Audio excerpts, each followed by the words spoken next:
السلام علیکم جی۔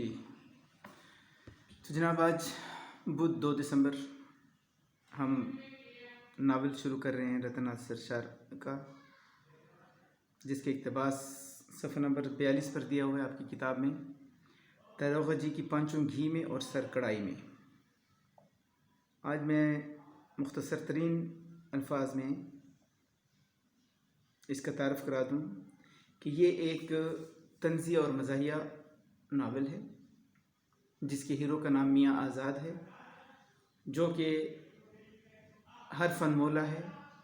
عالموں میں بیٹھتے تو اسے بڑا کوئی عالم ثابت نہیں ہوتا، کسی کے ساتھ اس کا مقابلہ ہو جاتا ہے تو اس سے بڑھ کر کوئی پہلوان نہیں ثابت ہوتا۔ جس شعبے میں بھی اس کو دیکھا جائے وہاں پر یہ سپر نیچرل نظر آتا ہے۔ اور اس کے ساتھ ایک کامیڈین ہے خوجی، خواجہ بدیع الزمان نام ہے لیکن خوجی کے نام سے مشہور ہے، اور وہ ایک شکست خوردہ تہذیب کا نمائندہ بن کر ہمارے سامنے آتا ہے کہ جس میں طاقت کچھ بھی نہیں لیکن ہانکتا بڑی بڑی ہے، بہت بڑے بڑے دعوے کرتا ہے۔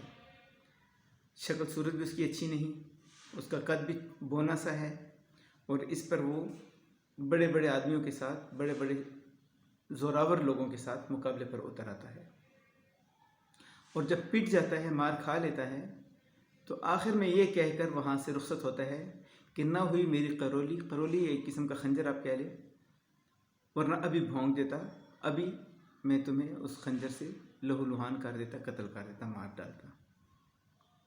تو اس کا ایک تعارف یہاں پر بھی ہائی لائٹ کر کے دیا ہوا ہے اس صفحہ نمبر 42 پر، کہ اس متن میں عبارت رتن ناتھ سرشار کے ناول فسانِ آزاد سے انتخاب ہے۔ فسانِ آزاد میں فنی لحاظ سے ناول کے خد و خال ملتے ہیں، یہ مکمل طور پر ناول نہیں ہے، اس میں بہت سے سپر نیچرل واقعات ہم دیکھتے ہیں۔ اس کا پلاٹ ڈھیلا ڈھالا ہے، پلاٹ جو ہوتا ہے ناول کا ایک بڑا مربوط قسم کا ہوتا ہے، یہاں پر وہ ربط اور وہ چیز ہمیں نظر نہیں آتی جس سے ہم اس کو ایک بہترین پلاٹ کا ناول قرار دے سکیں، کیونکہ سرشار صاحب کو نہیں پتہ ہوتا تھا کہ کل میں نے کہاں چھوڑا ہے اور آج کہاں سے شروع کرنا ہے۔ وہ نشے میں دھت ہوا کرتے تھے، اور یہی وجہ تھی کہ میں نے آپ سے کل لیکچر کے دوران بات کی کہ چھوٹی عمر میں ہی 50 سال سے بھی پہلے فوت ہو چکے تھے۔ اس ناول میں لکھنؤ کی معاشرتی زندگی کی عکاسی ملتی ہے، وہی دکھاوا، وہی رسم و رواج پر بے تحاشا خرچ کر دینا وغیرہ۔ لکھنؤ کی معاشرت کو ہلکے پھلکے طنز و مزاح کے ذریعے سامنے لایا گیا ہے، جس سے قاری کی دلچسپی میں اضافہ ہوتا ہے۔ تو ایک مزہ خیز شکل بتائی گئی ہے۔ والیان اودھ کی شاہ خرچیاں، مالی معاملات اور کاروبار سلطنت سے غفلت کی سچی اور کھری تصویر پیش کی گئی ہے۔ والیان اودھ اپنے مشاعرے کو متاثر نہیں ہونے دیتے، چاہے ان کی جمع پونجی اس پر بے تحاشا غلط طریقے پر لٹائی جا رہی ہو، انہیں اس کی پرواہ نہیں، لیکن محفل مشاعرہ میں کوئی حرج نہیں ہونا چاہیے۔ اودھ کے نوابین کی غفلت اور عیش کوشی کا یہ عالم تھا کہ ان کے معمولی ملازمین روزمرہ اخراجات کی مد میں ان سے ہزاروں روپے بٹور رہے تھے۔ یہ اس وقت کے ہزاروں روپے ہیں جب ابھی 19ویں صدی اپنے اختتام کو پہنچی ہوئی تھی، 1895 میں یہ فوت ہو جاتے ہیں۔ تو اس میں آپ جب ہم سبق پڑھیں گے، اس لیے میں پہلے سے نہیں بتاتا کہ پھر وہ مزہ کرکرا ہو جاتا ہے، کہ اس میں ایک معمولی سی خرچ کی جگہ پر ان سے سینکڑوں روپے وصول کر لیے جاتے ہیں، جبکہ بہت بڑے بڑے گھروں کا خرچہ جو ہے وہ 100 روپے سے کم میں ماہانہ چل جایا کرتا تھا۔ چاہے وہ داروغہ جی ہوں، داروغہ جی اس کے ایک اہم کردار ہیں، آپ کے جو ناول کا اقتباس شامل ہے اس میں اسے آپ نواب صاحب کا مینیجر کہہ سکتے ہیں، جو ان کے سارے مالی اور دیگر معاملات کی نگرانی کرتا ہے۔ بزاز کپڑا بیچنے والا یا پھر خوجی، اسی طرح اس میں حلوائی وغیرہ کے کردار بھی آتے ہیں۔ سرشار نے لکھنؤ کی تہذیبی، سیاسی اور اخلاقی شکست و ریخت کو بڑی باریکی اور تفصیل کے ساتھ فسانہ آزاد کا حصہ بنایا ہے۔ شکست و ریخت، ٹوٹ پھوٹ، توڑ پھوڑ،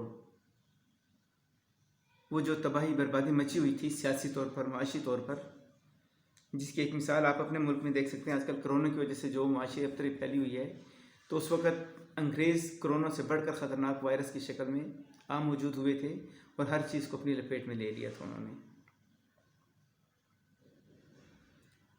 زیر نظر اقتباس میں بھی لکھنؤ کے عہد میں نوابان کی طرز زندگی، میاں آزاد اور کھوجی کے رد عمل کو پیش کیا گیا ہے۔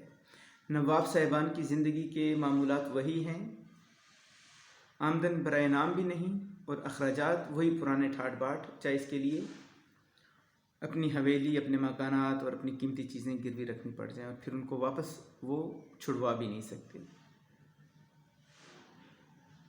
کھوجی موقع پرست انسان، جس کو اپنی ذات کی عزت، اپنی آبرو، کسی چیز کی کوئی پرواہ نہیں۔ اسے معلوم ہے اپنی نااہلیت کے بارے میں کہ میں کچھ نہیں جانتا، لیکن دعوے بڑے بڑے کرتا ہے اور ہر جگہ پر پیٹ کر آتا ہے۔ اس کا مقصد صرف اپنے مالی مفادات اور دیگر مفادات حاصل کرنا ہے، تاکہ جیسا موقع مناسبت ملے اس سے وہ جائز نہیں بلکہ ناجائز جتنا زیادہ سے زیادہ ممکن ہو سکے فائدہ اٹھا لے۔ تو انشاءاللہ کل ہم اس ناول کو شروع کریں گے، اس لیے بہتر یہ کہ آپ صاحبان ذرا اس کو ایک نظر پڑھ لیں، کیونکہ اس میں مشکل الفاظ اور اس زمانے کے محاورات وغیرہ کا استعمال ہوگا۔ تو انشاءاللہ دیکھتے ہیں کہ سرشار صاحب کیا لکھتے ہیں۔